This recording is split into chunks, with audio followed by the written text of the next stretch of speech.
narrated by Vrex Odun Skathy, registered patron of the Cracked Hull, Station Varek-Nine, 214 years old, witness to what follows. Let me begin by telling you what the Cracked Hull is exactly, because context matters, and because if you have never set foot in a bar that exists primarily as a monument to neglect, you are going to need some help picturing the atmosphere. The Cracked Hull is not a nice bar. It was never a nice bar. Gorath Skoln, who owns it, has been failing to make it a nice bar for 19 standard cycles now, and at this point, the evidence suggests the failure is intentional. The ceiling pipes weep coolant fluid onto whoever sits below them, which is everyone, because the ceiling covers the whole room. The floor is a record of every violent and semi-violent event in the bar's history, etched into the alloy in the form of scorch marks, dents, and one very large stain near the second table that nobody has been able to explain and nobody has tried very hard to remove. The lighting system works at roughly 60% capacity on a good night, and on a bad night it strobes in a way that gives Tholnians headaches and makes Palhari physically irritated. The sign outside says finest establishment on Varek-Nine, which is only technically true in the sense that it is the only establishment on Varek-Nine. I have been coming here for 11 years, third stool from the left. Fermented mineral brew, Skathy grade, which Nox keeps stocked specifically for me, because I am a consistent customer, and consistency, as Nox has told me on multiple occasions, is the only thing keeping the bar in business. Nox is the bartender. Palhari species. 6 arms, high-gravity musculature, the patience of something geological, and a tolerance for difficult patrons that I have never seen tested to its actual limit, which is both impressive and slightly ominous. Nox has been at the Cracked Hull for 6 of those 19 cycles, and whatever Gorath is paying it is not enough. Gorath himself is a Vorkai. This means he is approximately 2.4 meters tall, built like the architecture of a building that has been given limbs and a bad attitude, and his face has the expression of someone who has been managing a difficult situation for so long that the expression has simply become his face. He stands at the far end of the bar most nights, cleaning glasses that are already clean, watching his establishment with the alertness of a being who knows, from experience, that something is always about to happen. He is usually right. On the night in question, there were maybe 30 patrons in the Cracked Hull. Solvex traders near the back wall, arguing over cargo contracts. A group of Tholian dock workers at the second table. 2 Duran mercenaries at the counter, blue and enormous and silent, who come in every third night and drink something that smells like industrial solvent and costs nothing because nobody else orders it. Old Yeraban in her corner, as always, translucent Thulian skin, pale knowing eyes, moss water in hand, watching everything and commenting on none of it. She is perhaps 300 years old. I respect her enormously. And in the corner booth, Skagg Vraith. Skagg Vraith is a Vonn. For those unfamiliar, Vonn are a predatory species from the outer reach, built wide and low, covered in natural body plating that functions like armor without being armor, with faces that look like something designed for intimidation rather than communication. They have large eyes, set wide on either side of the head, capable of independent movement, which means a Vonn can look at you and at the person behind you simultaneously, and you will never fully know which of you is the actual concern. Skagg had 5 crew with him that night, as he almost always did. Gurra, his second, Vonn female, shorter than Skagg but faster in ways that I had once watched demonstrated and did not enjoy watching. Drul, the Brath, who is enormous even by Brath standards, which is saying something, because Brath are the species that other large species look at and feel slightly insecure. Prex, a Delari, wiry and scarred, with the long flat head his species is known for and the particular stillness of someone who has spent significant time doing things that require stillness.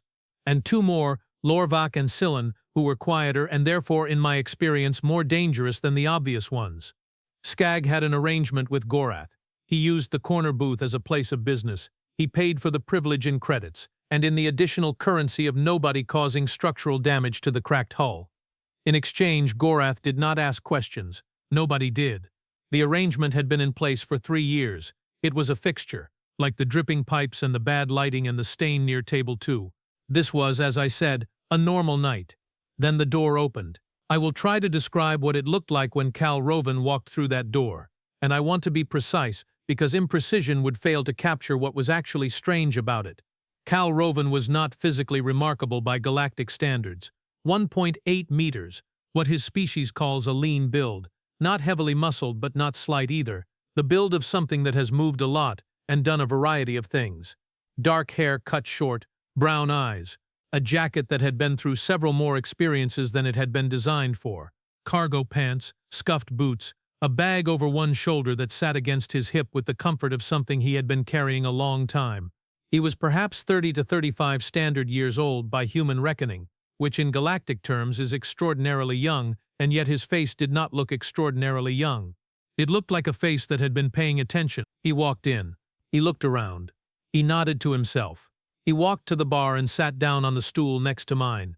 I want to be very clear about what the rest of the bar was doing while this happened. It was not a dramatic moment, not in the theatrical sense. Nobody gasped, nobody overturned a chair. The silence that settled over the cracked hull was gradual and creeping, like a temperature drop moving from one cluster of patrons to the next until it had covered the room completely. Everyone found a reason to look at the bar. The Solvex traders stopped their argument mid-sentence.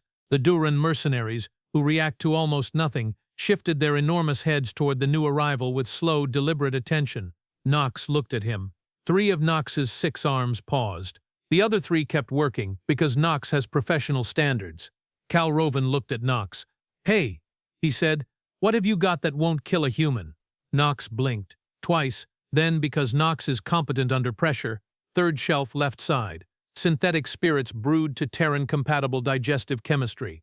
The Varek blend is the closest approximation to whiskey.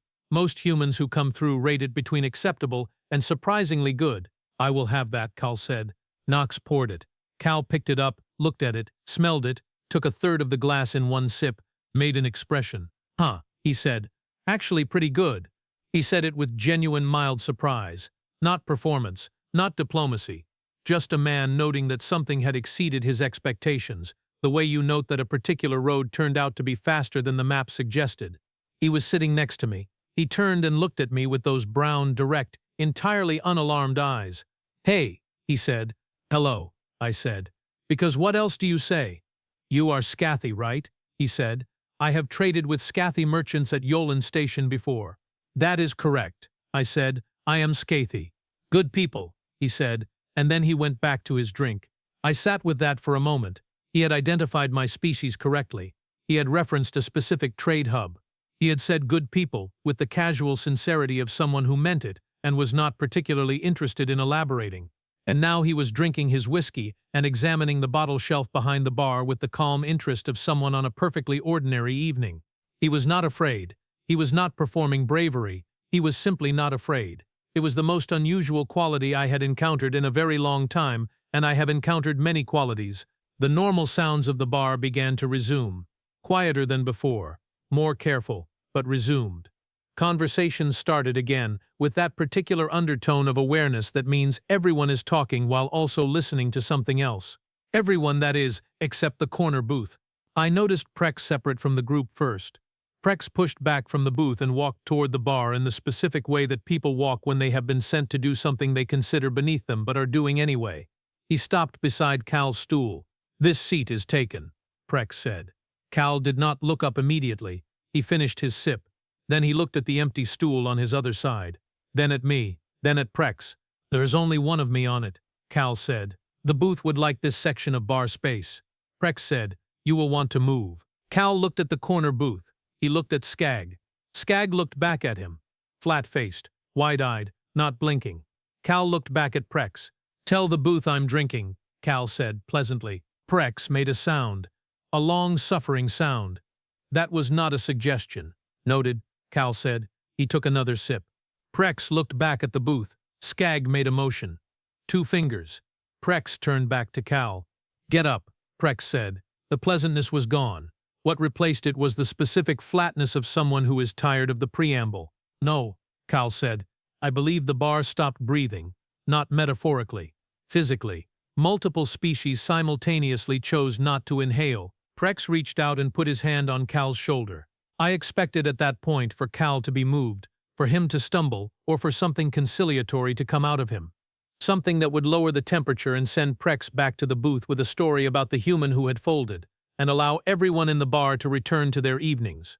Cal set his glass down on the bar, carefully, precisely. He looked at Prex's hand on his shoulder. He looked at Prex's face. "You should take that back," he said. Prex did not take it back. Cal exhaled, a short, quiet exhale, the kind you make when something you were hoping to avoid has confirmed that it is unavoidable. What happened in the next 3 seconds is something I have attempted to recount to other Scathy, and most of them do not believe me. Cal's left hand came up and caught Prex's wrist. His right hand moved in a motion my compound eyes registered, but my brain required additional time to process. There was a sound, a sharp, specific sound, the sound of a joint being asked to exceed its comfortable operating range. And then Prex was no longer standing beside the stool. Prex was bent forward over the bar. His arm was behind him at an angle that communicated very clearly that it was not Prex who had chosen this angle. His flat Delari face was 6 inches from the bar top. He was making sounds that required no translation. Cal kept one hand on Prex's wrist. He reached out and picked up his glass with the other. "We good?" Cal said. Prex said something in Delari. I speak enough Delari to know it was not yes. "Right," Cal said. He released Prex's arm. Prex straightened. He looked at Cal. He looked at his wrist. He flexed his fingers. He looked at Cal again. His jaw plates were cycling through an emotion I could not name. Then he turned around and walked back to the corner booth. He leaned down and said something to Skagg. Skagg looked at Cal. Kalak was looking at the bottle shelf again. He had his glass in hand. He was, to all visible indications, having a drink and enjoying the ambiance. I realized my forearms were pressed very close to my body. I consciously moved them. I turned to Cal. "You know what that booth is?" I said, not a question.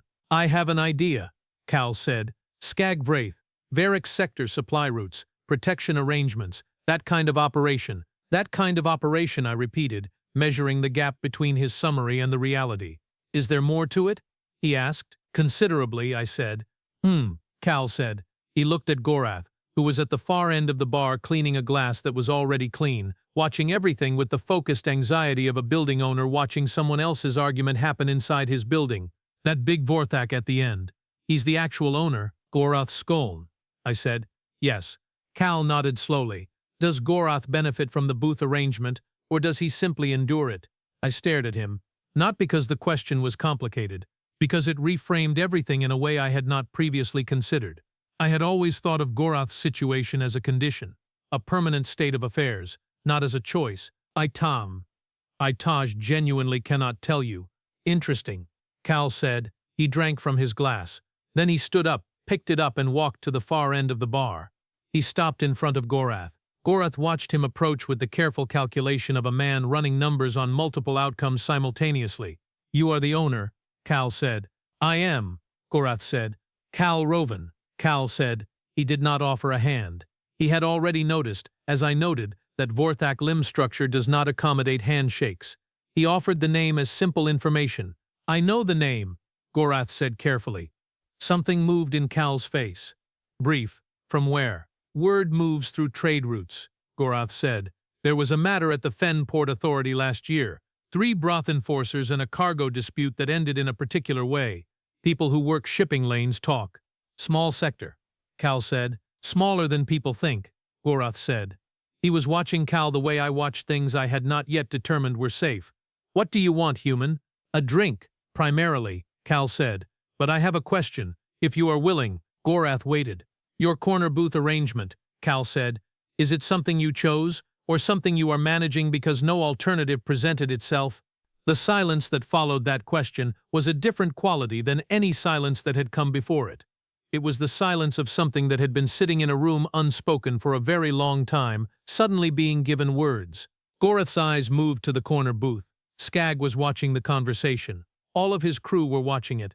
The 2 Duran mercenaries had shifted on their stools in a way that meant they were facing toward the center of the room, now rather than away from it, which is, among Duran, a behavioral shift that precedes involvement. Gorath looked back at Cal. "This is not," he said with quiet care, "the kind of question I recommend asking inside the bar." "Outside, then?"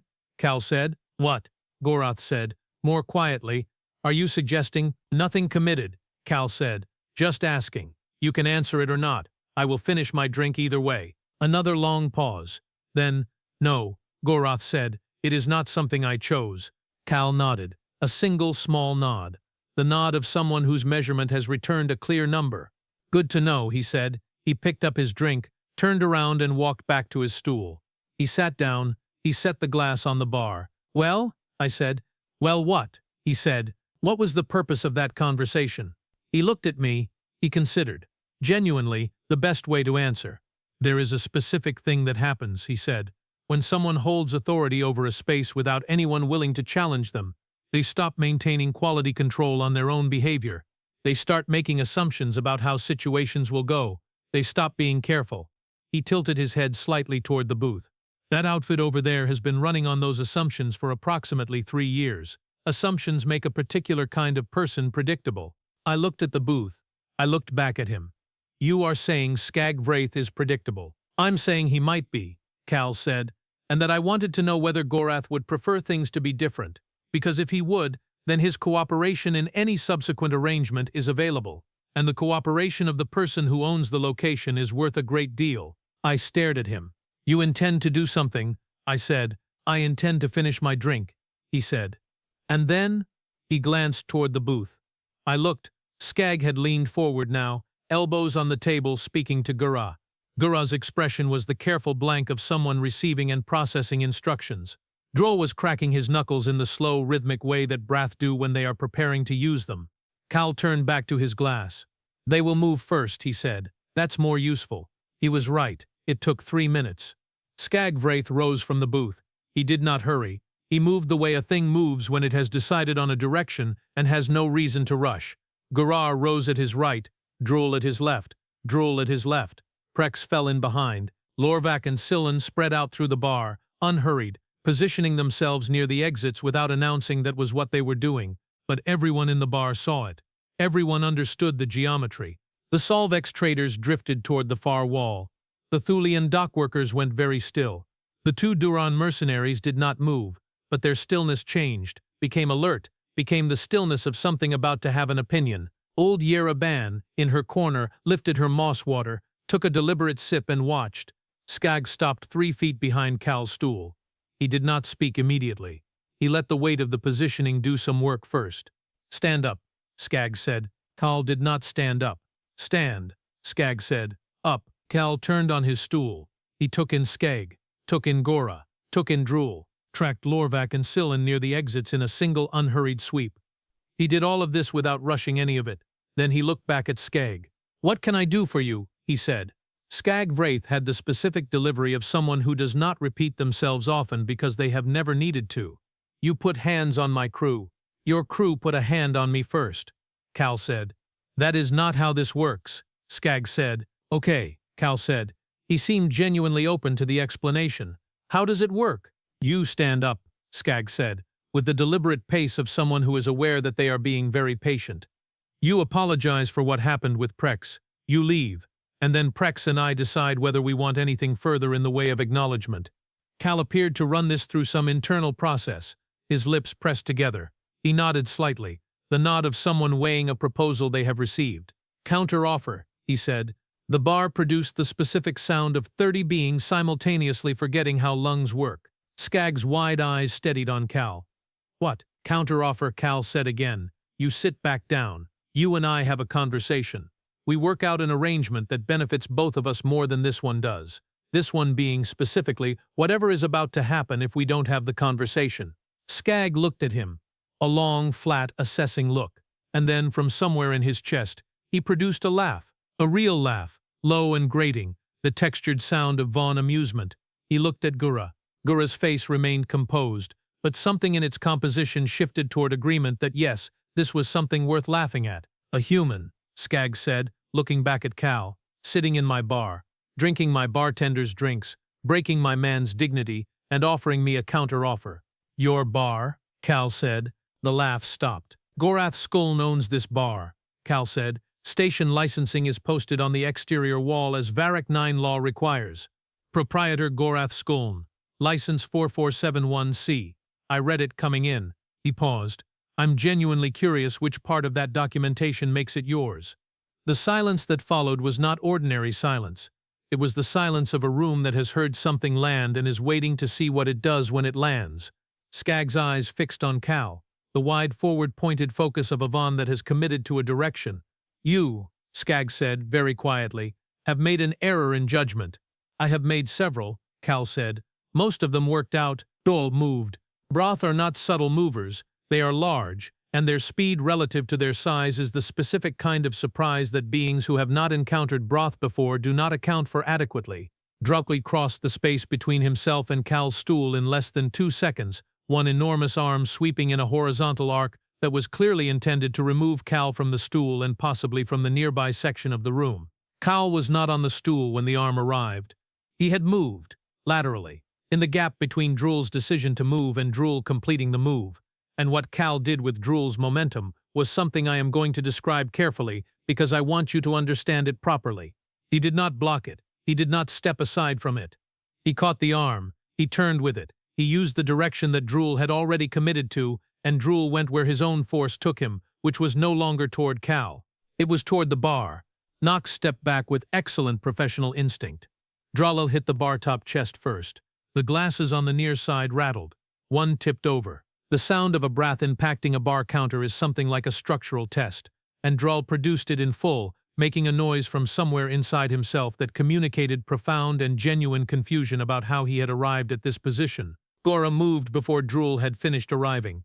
She was faster than Drul, lower to the ground, and she reached for something at her belt as she closed the distance. Cal pivoted. One foot caught the base of the nearest stool, and the stool went horizontal at precisely the height of Gurra's extended arm. She hit it. She lost her footing, which is something Vonn do not do easily. Their low center of gravity specifically evolved against it. Cal moved into her stumble rather than away from it, which is the opposite of what most beings do, and then Gurra was on the floor, which was the opposite of what Gurra was used to, and whatever she had been reaching for at her belt was now approximately 4 feet away, having been redirected there by a scuffed boot. She was back up in a second. Vonn resilience is genuine and significant, but she was up without the item she had been reaching for, and she was up in a room where Drul was still pressed against the bar, questioning his spatial awareness, and where the 2 crew members who had been moving from the exits had stopped, because they had watched 2 beings move first and they had a sample size now on how that was going. Cal stood in the space they had left. He was breathing normally, not dramatically positioned, not performing anything, just standing in the same way he had been sitting on the stool, with the complete ease of something that is in its correct location. He looked at Skagg. The counteroffer, Cal said, is still available. Skagg Vraith looked at him, and in that look, something changed. Not retreat. Skagg Vraith did not retreat, but there was a specific recalibration happening behind those wide, flat eyes, the kind that occurs when a plan has encountered a variable it did not account for, and the plan is being revised in real time. He said one word to his crew. In Vonn. A single syllable. Everyone stopped moving. He looked at Cal. You want a conversation, Skagg said. I do, Cal said. Skagg looked at him for a long, measuring moment. Then he turned and walked back to the corner booth. Cal picked his glass up from the bar. He looked at me. Come and watch, he said. Neutral party, I may need a witness. I looked at him. I looked at the booth. I looked at my drink. I looked at the booth again. I am 214 years old, I said. I have survived this long by minding my business. That sounds exhausting, Cal said. I picked up my glass and followed him. I Vrex Odun Scathy, 214 years, lifelong student of keeping my head down, walked across the floor of the cracked hall and settled into a seat at the corner booth of Skagg Vraith. Drul had returned from the bar counter, looking like something that had defeated itself. Gurra sat to Skagg's right. Prex was across from her, still nursing his wrist. Lorvak and Silmet had returned to the edges of the booth. Nobody spoke. Cal set his glass on the table. Okay, he said. Here is what I know. Skagg watched him. You have supply route arrangements in this sector, Cal said. Overhead agreements with establishments, protection contracts. You have been running this for approximately 3 years, and it has been working mostly except for one thing. He paused. The Mira Belt route you are currently using, Cal continued, has been flagged by Interstellar Trade Enforcement. Not actively investigated. Not yet, but a pattern anomaly in the customs processing data has been logged and is sitting on a desk somewhere waiting for someone to pull it. I know this because I had cargo held at Mira 2 for 6 days last cycle, and the inspector who held it mentioned it while reviewing my documentation. She was being thorough with me. She was being thorough because she was being thorough with everything in the current flagged window. He let it sit. In 60 to 90 days, Cal said, IT pulls that thread, and every establishment with a visible arrangement in this sector lands on a secondary list, including this one. Skagg had not moved. His eyes had not moved. They were pointed at Cal with the full, forward, committed attention of a Vonn that is processing something it considers significant. "How," Skagg said, low and even, "does a human carrying a bag and drinking imitation whiskey know what ITE is looking at?" "I listen when people talk," Cal said. "Most beings do not. It is the most undervalued skill in the settled galaxy." A long and careful silence. "What," Skagg said finally, "do you want?" And Cal Roven, human, sitting in a booth with one of the most dangerous operators in the Vrex sector with bruised knuckles and a half-finished drink, leaned forward across the table and said the thing that made everyone in earshot, including me, including Nox, who was absolutely still behind the bar, including old Yira Ban, who had not looked up from her drink all evening and now did, all of us simultaneously rethink our understanding of the situation. "I want to buy this bar," he said. The silence was absolute. Skagg stared at him. I stared at him. Gorath, at the far end of the bar, made a sound. A slow, bewildered sound. The sound of a Vorthak who has had a long and difficult 19 cycles and was not expecting this particular development. Cal looked at Skagg and waited. Outside, through the station hull, the distant hum of Varek-Nine's main drive systems pulsed on, indifferent and even, the way the universe continues to function regardless of what remarkable things the beings inside it are doing. And inside the cracked hull, Skagg Vraith, who had walked into this bar 3 years ago and had not been surprised by anything since, opened his mouth. Part 2. The human walked out owning it.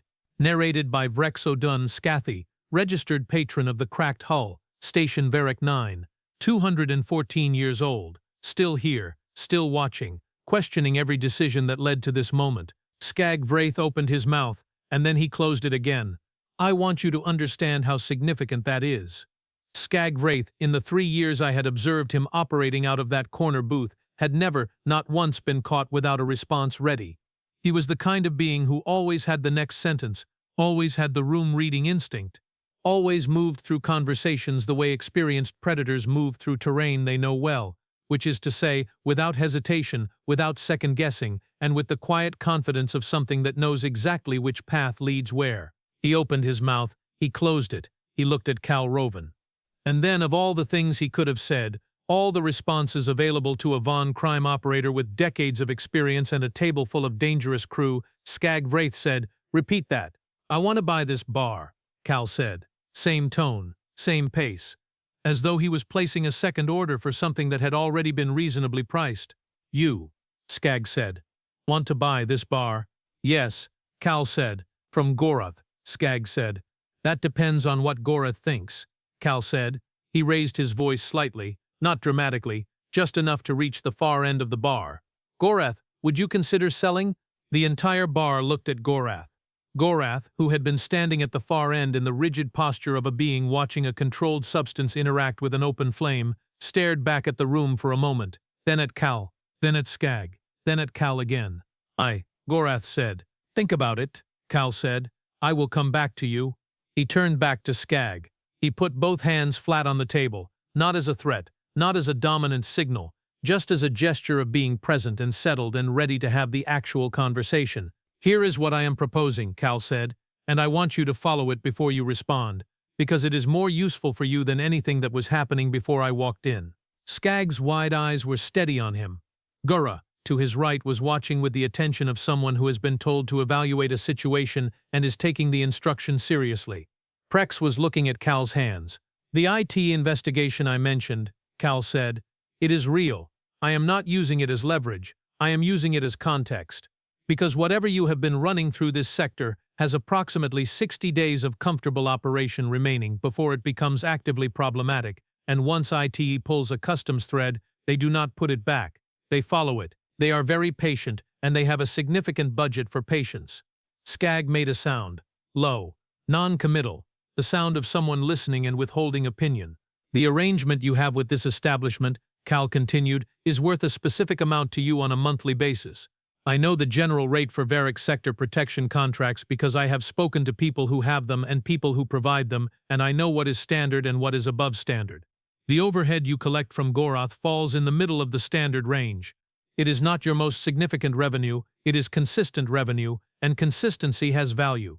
But," he tapped the table once, lightly, Consistent revenue from a location that is about to be flagged in an ITE secondary investigation is not consistent revenue for very much longer. It is a liability. You are here to tell me my own business, Skagg said. His voice was flat but not angry.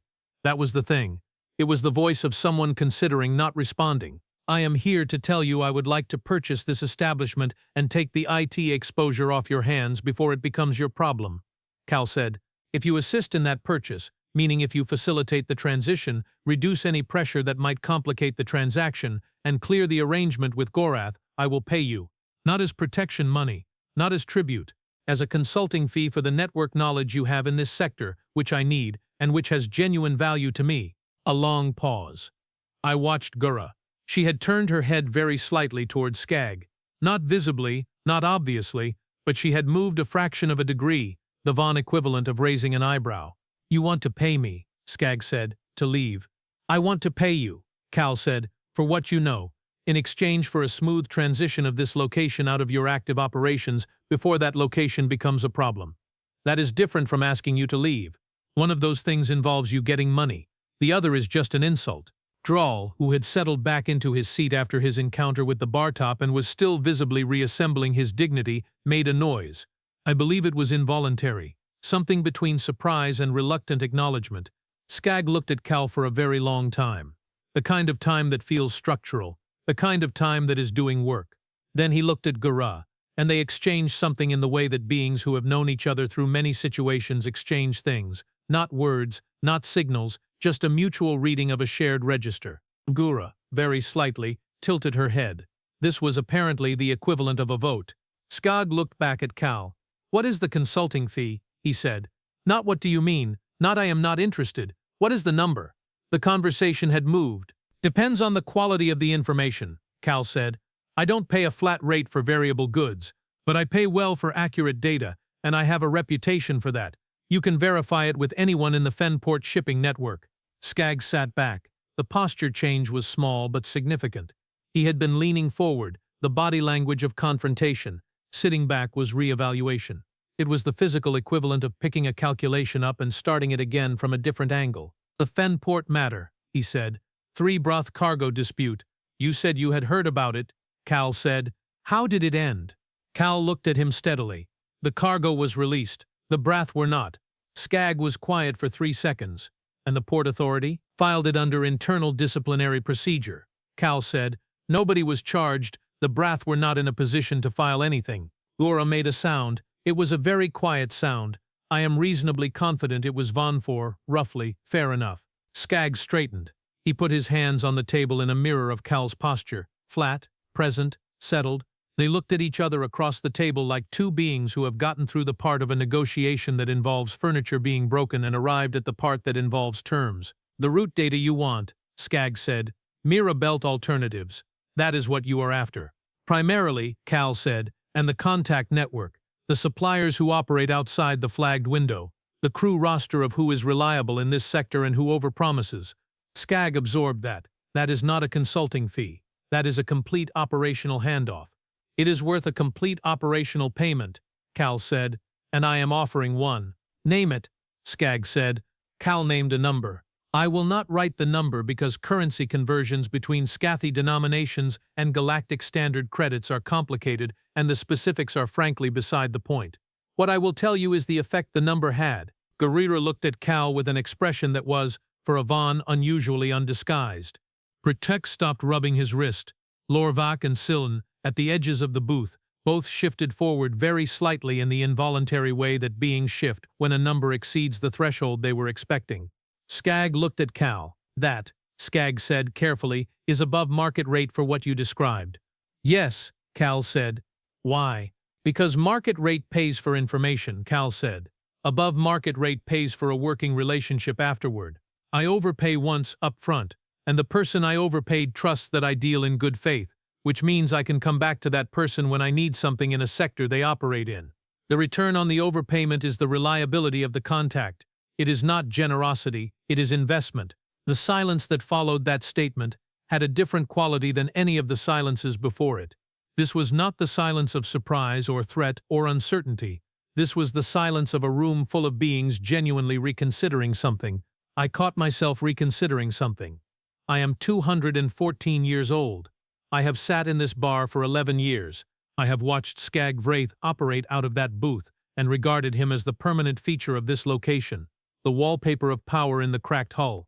And here was a human, 30-something years old, jacket worn at the elbows, carrying a bag that had been around, who had walked in 40 minutes ago and was in the process of redesigning the entire arrangement, not through force, not through threat, but through the specific and relentless application of knowing more than everyone expected him to know and being willing to pay what things were actually worth. It was, I have to say, somewhat annoying. I say that with respect. Skagg Vraith looked at Cal Roven across the table for a long, final moment. He was running something, some internal calculation, some assessment of variables. Then he did something I had genuinely never seen him do in 3 years of watching him operate. He extended a hand. Not a Vonn formality. He had watched Cal not offer a handshake to Gorath because the limb geometry did not accommodate it. Cal had correct observation skills and social awareness. Skagg was offering the Vonn equivalent, which is a flattened palm, upward-facing, held at chest height. It means, in Vonn custom, I have put down the thing I was carrying, and I am showing you that my hands are empty. Cal looked at the hand. He reached out and pressed his palm flat against Skagg's. Good, Cal said. Good, Skagg said. And then Gurra said, from Skagg's right, in very clear and entirely unexpected galactic standard, you will need a better bouncer.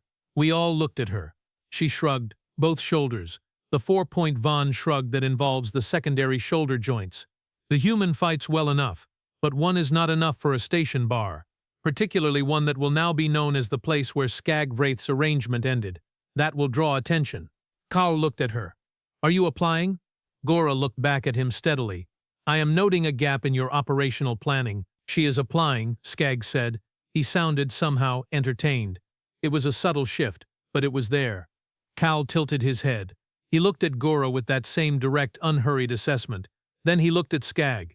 Is that a problem for your current arrangement? We renegotiate crew contracts regularly, Skagg said. Gurra is her own concern. Gurra, for her part, looked entirely unbothered by being discussed. She picked up the nearest glass, which was not hers, drank from it, and set it back down. My rate, she said to Cal, is not negotiable. Tell me what it is and I will tell you whether I agree. Cal said. She told him. He nodded. That's fair. I know it is, she said. I looked at Skagg. Skagg was watching this exchange with something in his expression that was, I believe, pride, or the nearest thing to pride that Vonn faces are capable of producing, which is a controlled appreciation that does not announce itself loudly. Drul cleared his throat. A breath clearing their throat is a whole room event. Multiple patrons flinched. Drul did not seem to notice. Drul is not available, he said, with the massive and complete certainty of someone who has made this assessment independently and does not feel the need to explain it. Then he paused, looked at Cal. But Drul knows a cargo hauler who operates the Mira alternative route cleanly. References available. Cal looked at him. You are volunteering information. Drul is noting a business opportunity. Drul said, for the hauler, not for Drul. He paused. Drul's pride requires clarification on this point. Noted, Cal said. Send me the contact. Drul settled back in his seat with the gravitational certainty of a small moon returning to its orbit. And that somehow was the moment the corner booth stopped being Skagg Vraith's table and started being something else. Not announced, not marked, just a shift in the arrangement of things, quiet and complete, the way a river changes course, not in a moment but across a series of moments that look, in retrospect, like a single inevitable event. Now, I have not yet told you about Gorath's face during all of this. I should tell you about Gorath's face during all of this. Gorath Skolm, proprietor of the cracked hull for 19 standard cycles, had been standing at the far end of the bar during the entire negotiation. He had not moved. He had cleaned the same glass 3 times. He had watched everything with the expression of a being who has been told something impossible is happening and is waiting for the part where it turns out to be not happening, except the not happening part keeps not arriving. Cal stood up from the booth. He picked up his glass. He looked at the glass, noted it was empty, set it back down, and walked to the bar. He stopped in front of Gorath. You heard that, Cal said. I heard that, Gorath said. You have a price for this place. Cal said, you know what it is without thinking about it because you have thought about it before. What is the number? Gorath looked at him. Gorath looked at the bar, at the dripping pipes, at the bad lighting, at the stain near table 2, at Nox, who was watching with all 6 arms resting quietly on the bar surface, the posture of a being who has decided not to have opinions until the direction of events becomes clearer. The establishment is not, Gorath said slowly, in its best condition. I can see that, Cal said. The licensing is current. The equipment is functional, mostly. The regular patronage is steady if not large. The location is good, actually, for Varek-9, central access corridor, high foot traffic for a station of this size. I know, Cal said. I walked the corridor before I came in. Gorath absorbed this information, which confirmed that Cal had been doing reconnaissance before anyone in the bar had seen him, which was a detail I filed away in the part of my mind reserved for things that deserve later consideration. Gorath named a price. Cal looked at him for 1 second. Add 30%, he said, because you have been running this establishment under conditions that were not of your choosing, and that has a cost, and the cost should be recognized in the transaction. Gorath went very still. You have been carrying an arrangement you did not ask for. Cal said, for 3 years. That deserves compensation. The 30% is for that. It is not charity, it is accurate pricing. That is not, Gorath said, after a moment, how transactions work. I know how transactions work, Cal said. I am choosing to run this one differently. Gorath looked at him, very carefully. The way you look at something when you cannot decide whether it is an opportunity or a trap, and the uncertainty itself is the most disorienting thing you have encountered in a significant amount of time. Why? Gorath said, do you want this bar? Cal put one hand on the bar. He looked around the cracked hull, the dripping pipes, the bad light, the 30-ish patrons who had now moved from the mode of watching a dangerous situation to the mode of watching something they were not quite able to categorize, which is in many ways more absorbing. The Solvex traders who had given up pretending to discuss cargo contracts, the Thulian dock workers who were staring with the open fascination of beings who will have a very good story tomorrow, the Duran mercenaries who had, at some point during the negotiations, ordered a second round without looking away from the booth, old Yereban in her corner, who had finished her moss water and was sitting with the empty glass and the expression of someone who expected this and is not going to say so, because she knew it would not improve the moment. This is the kind of place, Cal said, where things actually happen, not the clean ports, not the licensed trading halls. In those places, everyone is performing. In a place like this, people are just themselves, and in between themselves and each other, there is information, opportunity, real commerce, not the documented kind. He looked back at Gorath. I need a location in this sector. I need it to be mine. I need it to not be watched by the wrong people. This fits. Gorath considered this. And then slowly, the way a large structure settles when the ground beneath it shifts and finds a new stable point, Gorath nodded. Then I will sell, he said. Cal extended his hand. Gorath, with a dignity that was very much his own, reached out and took it. Behind me, someone in the bar started clapping. I looked. It was one of the Thulian dock workers. His companions looked at him. He stopped clapping. He picked up his drink. Nobody said anything. I turned back to the bar. Nox was looking at Cal with all 6 arms folded, which is the Palhari posture for I am processing something and will comment when I have finished processing. You, Nox said, are the new owner? Effective when documentation is filed with station authority. Cal said, probably tomorrow. And my employment? Nox said. Unchanged, Cal said, unless you want it changed. I want, Nox said, the ceiling pipes fixed. They will be fixed, Cal said. The lighting panel on the south wall has needed replacement for 8 months. Replaced, Cal said. The second table wobbles. Fixed. The stain near the second table has been a point of significant staff concern. What happened to it? Cal asked. Nox paused. We have a theory, but it has not been confirmed. Cal looked at the stain. He looked back at Nox. I will take a look at it personally. Nox appeared satisfied. Nox picked up a glass, poured something, set it in front of Cal. It was the Varek blend, which Cal had started with and not had a chance to finish. Nox said nothing about this, but the gesture was clear enough. Cal picked it up and turned around, putting his back to the bar, facing the room. 30-odd pairs of eyes looked back at him. He stood there, drink in hand, looking out at the establishment he had just purchased in the span of one very unusual evening, and the room looked back at him in the specific way that rooms look at things they are not entirely sure how to process. Then he took a sip of his drink and said, loud enough to carry, everyone's next round is on me. The sound that followed that statement was, I have to say significantly more positive than any sound the cracked hull had produced in recent memory.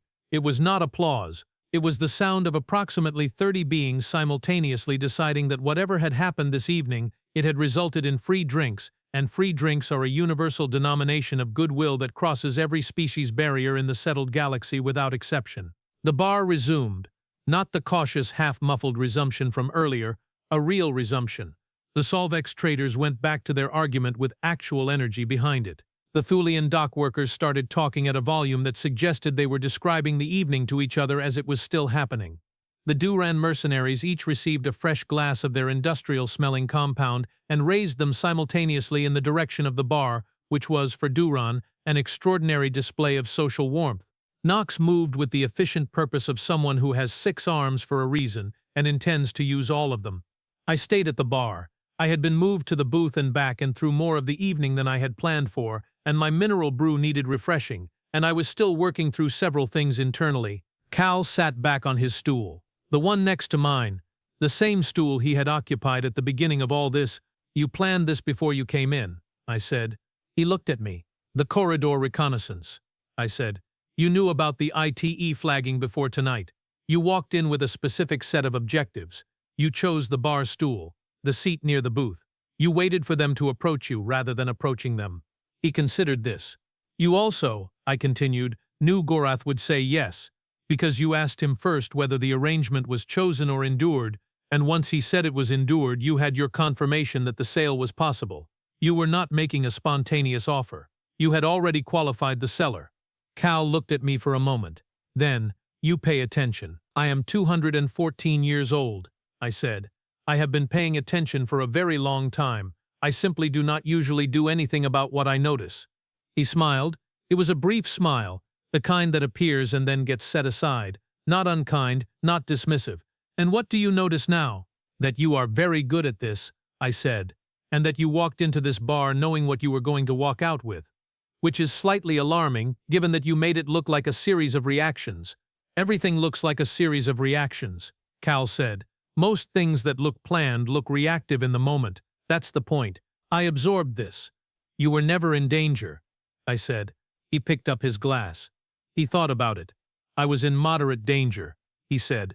Drul is faster than he looks, and Prex had a secondary holdout piece that I hadn't clocked before he reached for the one at his belt. That was a genuine oversight. I stared at him. You knew about the belt piece and you didn't know about the secondary, right? That does not concern you. Of course it concerned me, he said. That's why I moved when he reached. If I'd been fully comfortable, I would have moved slower. He tilted his head. Comfort is dangerous. I try not to get comfortable. I thought about that for a considerable amount of time. Then, you are a very unusual species. People keep telling me that, he said. Do they explain why? He appeared to think about it genuinely. Most species, when they encounter a situation that is larger than they expected, adjust their ambition down to match it.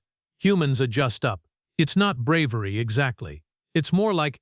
He paused. He looked at the glass. Miscalibrated threat response.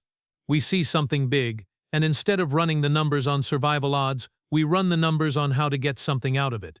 It's possibly a defect. It does not look like a defect from this angle, I said. He smiled again. The same brief smile. This time it stayed a fraction of a second longer. From the corner booth, Skagg Vraith raised his new drink in the direction of the bar. Not at Cal specifically. At the bar. At the establishment. The gesture of a being acknowledging a location as something other than his own, possibly for the first time in 3 years. Cal raised his glass in return. 2 fingers on the stem, a small and unceremonious acknowledgement. Skagg turned back to his crew. They were apparently going to finish the evening here at the table as patrons, which, if you had told me 4 hours earlier would happen, I would have assumed you had been drinking something incompatible with your species. I watched Prex flex his wrist again and look at the table rather than at Cal, and I recognized in that look the particular expression of a being who has updated its model of the world and is not fully comfortable with the update, but cannot argue with the data. I watched Drul receive his complimentary round and hold the glass with the careful attention of something that has been reminded, recently and memorably, that the universe contains surprises and intends to be more alert to them going forward. I watched Gurra, who had moved to the bar, who was in conversation with Nox about something that involved her gesturing at the entrance area and Nox listening with 4 of 6 arms active, the Palhari sign of engaged interest. They were discussing, I gathered, the logistics of a security arrangement. She had applied for the job. She had not waited for the paperwork.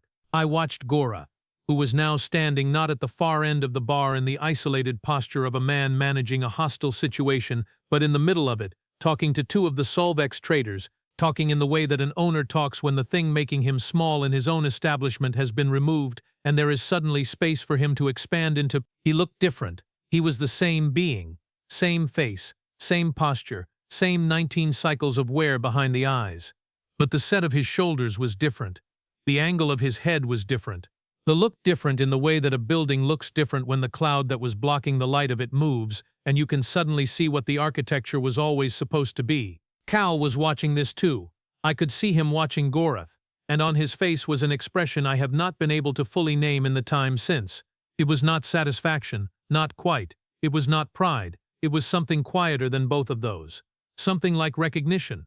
The expression of a being who was looking at an outcome they had aimed for and finding that it had in fact arrived and that this arrival was worth the aim. Then he looked at me. "What will you do?" he said.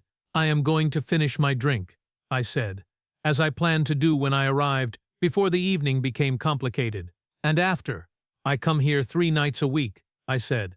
"I will continue to come here 3 nights a week. The stool is comfortable. Nox keeps the Scothy-grade mineral brew stocked." "Good," he said. He raised his glass slightly. I raised mine. We drank. Outside the bar, through the hull of Varek-Nine, the station moved through space in the way that stations do, slowly and without acknowledging anything that was happening inside it, the way the vast majority of the universe moves through every remarkable thing that occurs within it. Inside the cracked hull, which was now, legally pending documentation filing, the property of one Cal Roven, human, age approximately 33, owner of a bag that had been many places and a jacket that had survived more than it was designed for, the evening continued. The pipes dripped. The lighting struggled on at 60%. The stain near table 2 remained unexplained.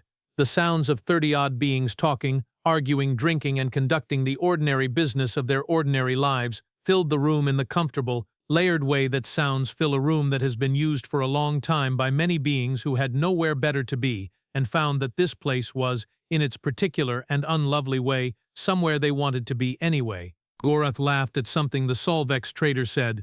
A real laugh, the kind you make when you have not made it in a while, and your body has to remember how. It was a surprisingly good sound. Nox poured someone's drink with 3 arms and gestured Gurra through to the back storage area with a 4th, and took someone else's payment with a 5th, and cleaned the bar surface with a 6th, because Nox is and has always been exceptional. Drul received a 2nd complimentary round and held this one with even more careful attention than the first. Old Yira Ban ordered a 2nd moss water. She caught my eye from her corner. She lifted the glass in my direction. She smiled, the particular smile of someone who has seen a very long time and is pleased that the time continues to contain surprises.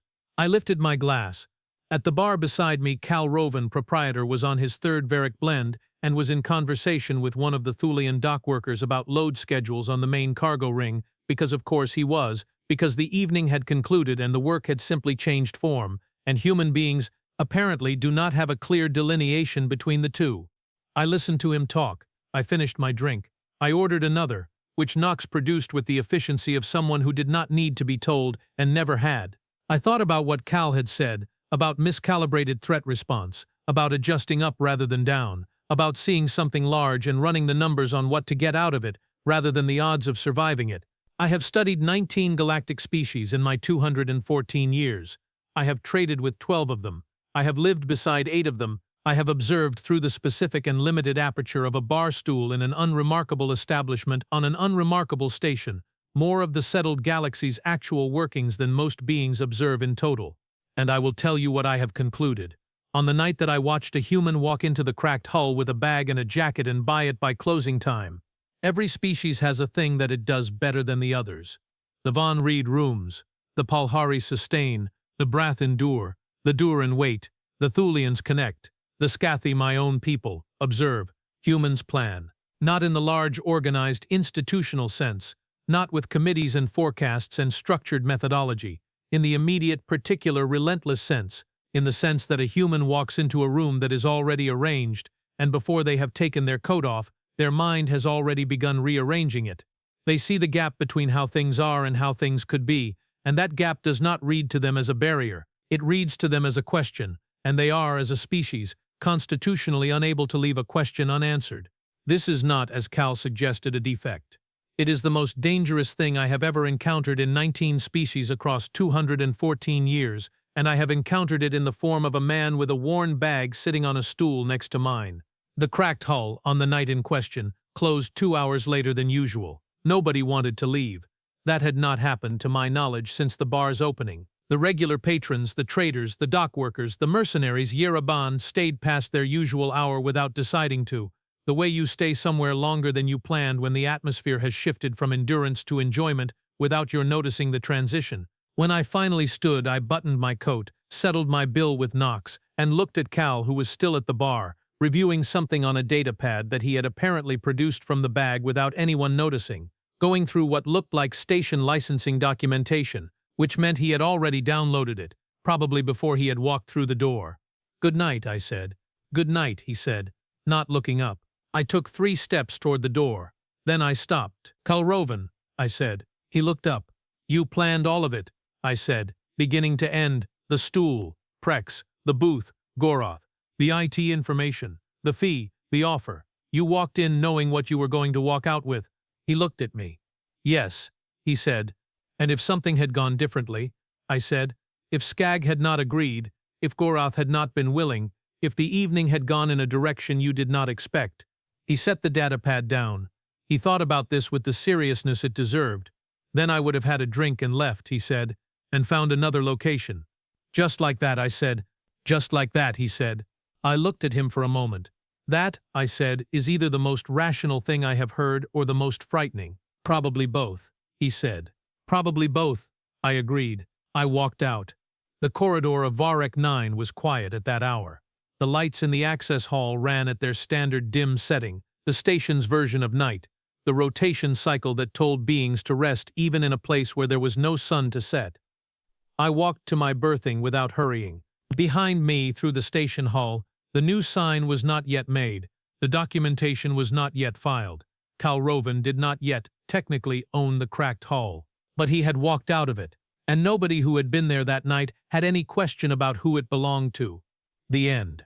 Narrated in full by Vrex Odun Scathy, still occupying the 3rd stool from the left, Varek blend having been upgraded on the menu to include Scathy-grade mineral brew as a permanent and prominent offering on account of the establishment having its first patron, who remembered what was good about a place before the place forgot it. The ceiling pipes were fixed within a week. The lighting panel was replaced in 4 days. The table wobble was corrected on day 2. The stain near the second table remains. Some things even the most organized of minds decides are better left as history.